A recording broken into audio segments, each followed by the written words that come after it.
Okay, it's time to make another NIL guide. A lot has changed since 2020 when I last made one. Uh, Basically, hopefully by the end of the video you'll be able to move like this, or you'll understand the concept at least. So, first thing, NIL, no impact landing. It's a general term for anything that's like canceling your upward momentum to land on any sort of platform.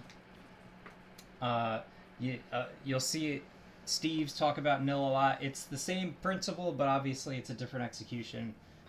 Captain Falcon can also NIL on Town and City, I think, just the center platform in a similar way to Simon's. But Simon can NIL on every single platform on the game, essentially. If you're able to reach it with a full hop, then you can NIL on it. Okay, so first, for Simon's specific NIL, which is all, I'm only talking about Simon, well, Richter as well. The basic execution, what you want to do, you want to jump back, and then right as your feet pass through the platform, you double jump. So it's like, imagine at the position where he would be standing on the platform in midair, that's when you jump. Now, it is very tight. It's a 2-frame window, and the timing changes depending on the height of the platform. So, for example, the PS2 platform is going to be a bit later.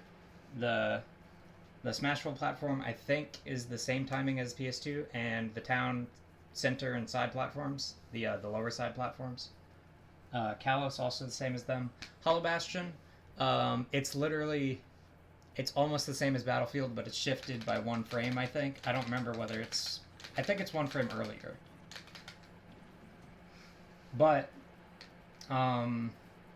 this is the sort of thing where people say maybe you can slow it down, slow down the game speed to practice it. I've never done that. I've never found that to be particularly helpful, but you can try it. It might help with you to slow it down and speed it up, gradually. So important to this execution, the direction of the double jump doesn't matter at all. You can jump forward, you can jump neutral, you can jump back. See?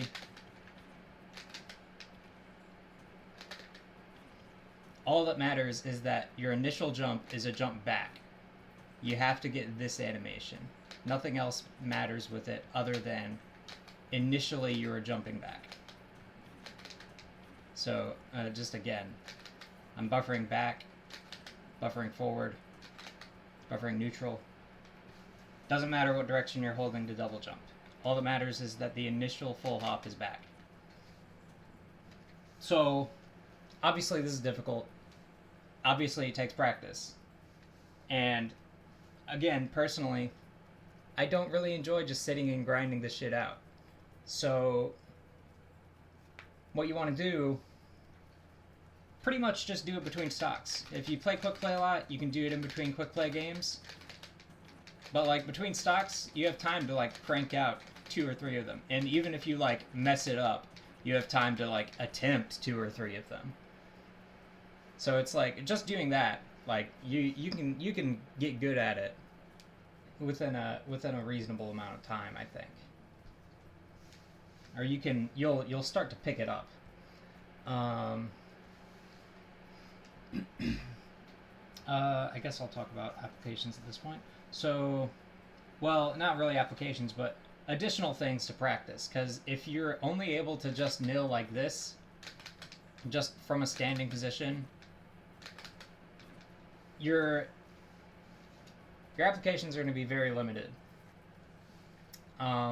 So what you're going to want to do, there's other additional things to practice along with the NIL. For one, like a standing turnaround NIL, like just being able to turn around in place fast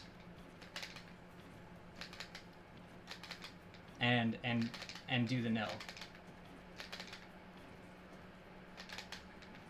So standing turnaround, obviously generally applicable skill.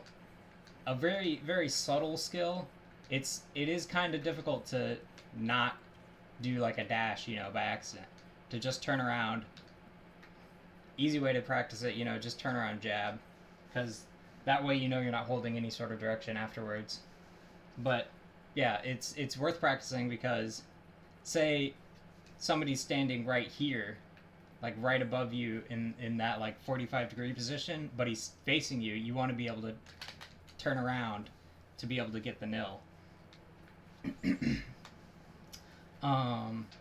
You can obviously rar nil, or even I rar nil.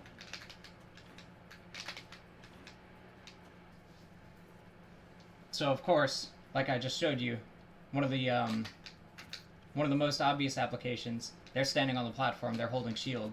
They don't want to get hit by any of your aerials. You nil grab them through their shield. One of the most obvious applications. But then once they know that they can get grabbed, they're going to start feeling more pressured on the platform. They're going to try to jump away. They're going to try to roll or spot dodge or something. And that's the point where I'm able to start doing something like nil down air, which will catch them like jumping out of shield, or can catch their spot dodge. There's, of course, nils into like a jump to like chase. This is not so much for platform pressure, but like if they're recovering high, or something I do a lot, I'll up throw and then chase a double jump with a nil and then double jump up there. There's fringe scenarios where I've been able to call out a double jump with up smash, and situations where somebody's like drifting to ledge. Particularly, wow, he just fucking died. Particularly, nilling like this can sometimes bait people to like do a bad double jump above the ledge like that, because they just think you're not going to be able to hit them there, and then I'm able to hit them with nil F smash. That, or just able to like hard call out, some sort of option in the air with the F smash. So something you've probably seen me doing throughout the video already, because it's a stem essentially, is the nil instant turnaround drop through, where there's an angle standing on a platform, a very particular angle. It's like between straight down and 45 degrees down, where in one input you're both turning around and dropping through the platform. So it's somewhat related to standing turnaround, except of course the execution is going to be very different. The application, also very fringe. Obviously, I mean, you can see that it's nil and turn around. Generally, the only way that I use it is to do like that, nil, and then instantly put a holy water in the opposite direction, which can be useful for spacing, timing mix-up, but it's really pretty rare to actually be useful. So that's pretty much everything to do with the basic double jump nil. And this will work. Like I was saying, this will work on pretty much every platform that you can full hop to. So the next kind of nil, other than the just double jump nil, there's the ledge nil, which fairly easy. It's really just you're timing your jump so that you're landing on stage at the peak of your double jump. It's easiest if you just press back and then hold fully into the stage. There's a slight delay to the double jump, but this is faster than any other ledge option that you have. Obviously, it's not going to have any invincibility. That's the downside. If they're just mashing an aerial, to try to catch a jump, it will catch this as well. But the benefit is that if they're sitting here like in shield, trying to react to say a neutral get up and like grab you, doing this ledge nil, they're not going to be able to react to it. So then you can nil and then like dare them for trying to grab you or something, or just spot dodge, in fact, or even like down tilt, some sort of quick option that'll get around it, or at least make them have to like, you're going from you're just getting grabbed if for doing a neutral get up to they're in a sort of scramble situation where it's still tilted in their favor, but it's less in their favor than if you were just doing a neutral get up. So the third main kind of nil is the double jump peak nil, where basically like the ledge nil, you're just landing on a platform at the peak of your jump. I'm actually messing it up there. Yeah, like that. That's a good example. So the direction of the initial full hop or the double jump doesn't actually matter. Well, it does matter in the sense that it can change the timing. The timing is slightly different, but it is possible to nil with all directions of jump, double jump. I believe a back jump is the fastest though, and that's what I would usually do. This is another kind of fringe thing. The only real application is I use it to get around respawn invincibility. So they respawn, they fall down to the ground, and I quickly jump up to the top plat, and I'm able to run away from them, especially if they're like a slower or like a floatier character that can't get up there as fast. Obviously that can backfire if somebody knows they're going to do it. One time Chunky Kong just ding-donged me off of it. That was really funny. So if you do it every time, they're going to catch on, but it's a good option to like mix in. So that's pretty much the main stuff to know for like actual application. There's a few other like weird things. So firstly, you can nil with up air off the ledge. It's mostly something that happens by accident. Like I'm trying to up air somebody that's like jumping above the ledge for whatever reason. Maybe they just recovered, or they just failed an edge guard and they're recovering high and I'm on ledge. But yeah, like that, I just did it. You'll land, you'll like hit your knee on the ground, and your up air will not come out.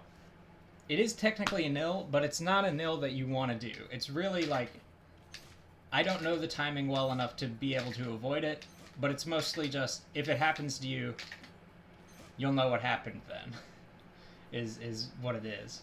So, there's also, other aerials can nil from ledge like that. I've seen it much less, to the point that I probably can't even replicate it, like even a little. But I've definitely nilled with nair before, off ledge like that. I've nilled with back air. I swear I've nilled with fair, but I don't have a replay of it.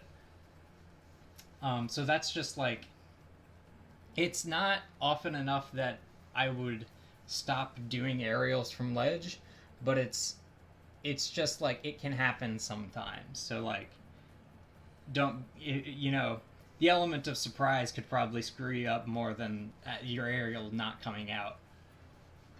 So basically, just be aware that that's something that can happen.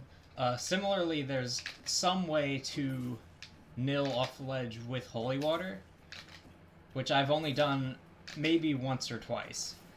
It's very timing specific and maybe like even drift specific. So I'll try to put clips of these weird nils if I can find them. I'll also try to put in clips of the other applications if I can fit them in there.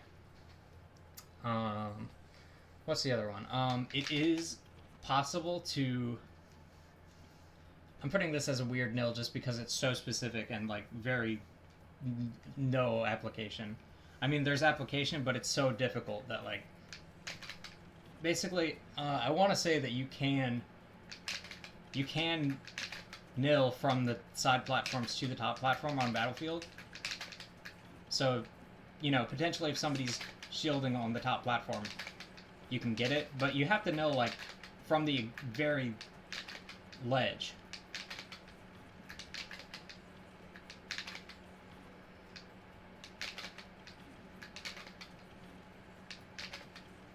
To be able to get up there. Very specific. There's also a weird double jump NIL where you double jump too close to the ground and the ground just takes your double jump. It's technically a NIL because it's canceling the double jump. You basically never want it to happen, and it's so particular. I can't imagine you could ever do it on purpose.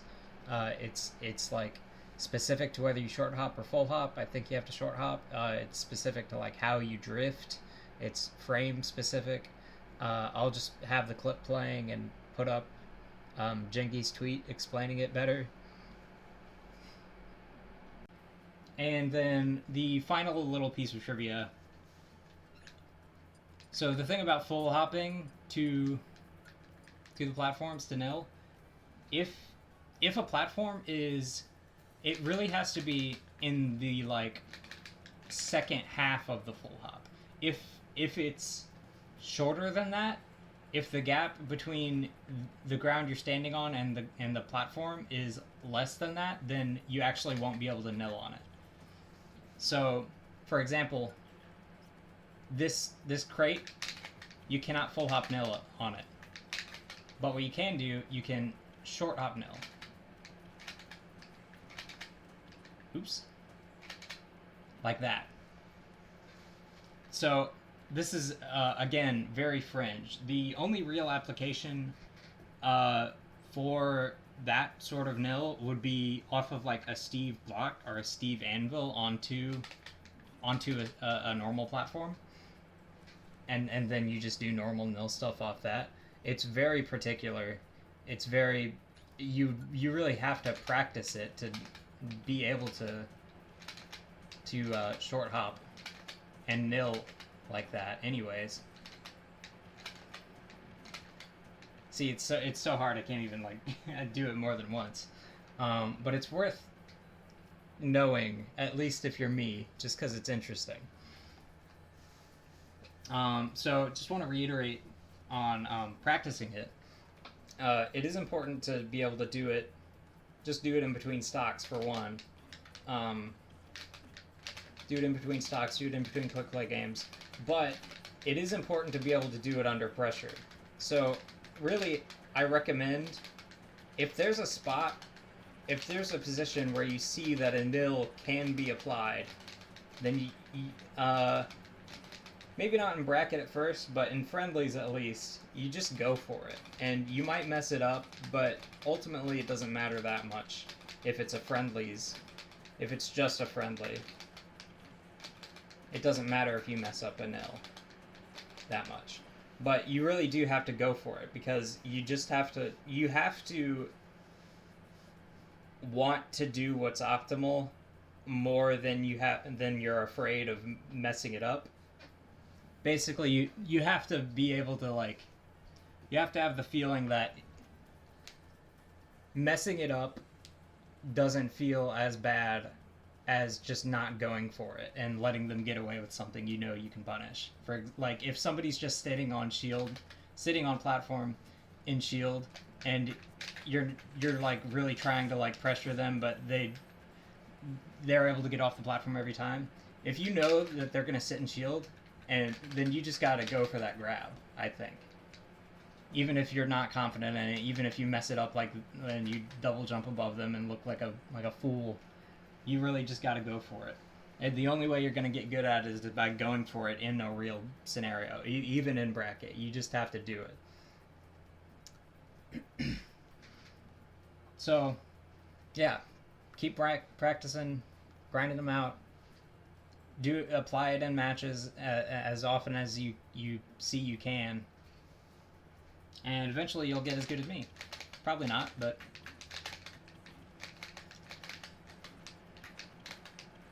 hey, you can try, and that's all anyone can do. Have fun.